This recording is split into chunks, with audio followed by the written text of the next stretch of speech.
La petite dernière, donc un Mexique Mocaia, voilà, un chocolat bio qui vient de la région de Chiapas. Donc ça c'est petite plantation, vieilles variétés qui sont un peu endémiques par rapport à ce qui peut se passer aux alentours. Donc petite communauté d'Indiens qui s'occupe de cette plantation qui n'est pas très grande, je crois qu'il fait à peu près une dizaine d'hectares, et qui produit un chocolat, je dirais, déjà rare.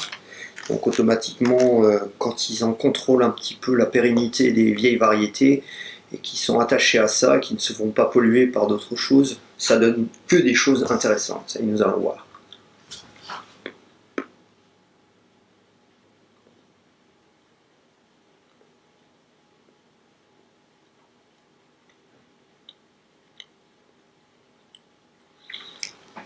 Alors là, la rondeur est encore plus présente, plus prononcée.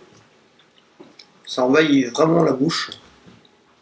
Une espèce de sensation de douceur et extrêmement mielée.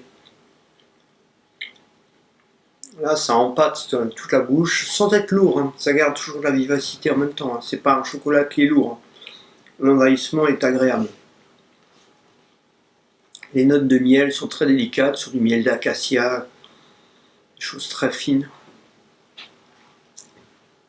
Petite sensation de miel en profondeur, un miel de sapin.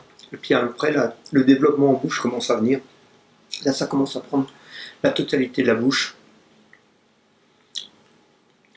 Mais on reste toujours sur ce chocolat, plus particulièrement sur des notes mielées, qui sont extrêmement agréables et extrêmement intéressantes. Voilà. Et après ça déroule. Après on a une légère astringence qui permet justement, ce qui est intéressant souvent, c'est pas péjoratif du tout.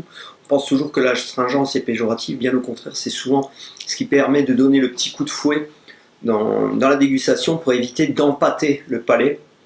Un côté un peu tannique qui permet de prolonger et justement de donner une longueur en bouche, alors que si on terminait sur quelque chose de rond, on aurait quelque chose en bouche à un moment qui vous écrase les papilles et qui termine sur des notes un petit peu collantes, un petit peu, voilà. Donc là, on réveille le palais comme un petit claquement de doigts et ça permet juste de repartir pour aller un peu plus loin. Voilà, Mexique Mocaia.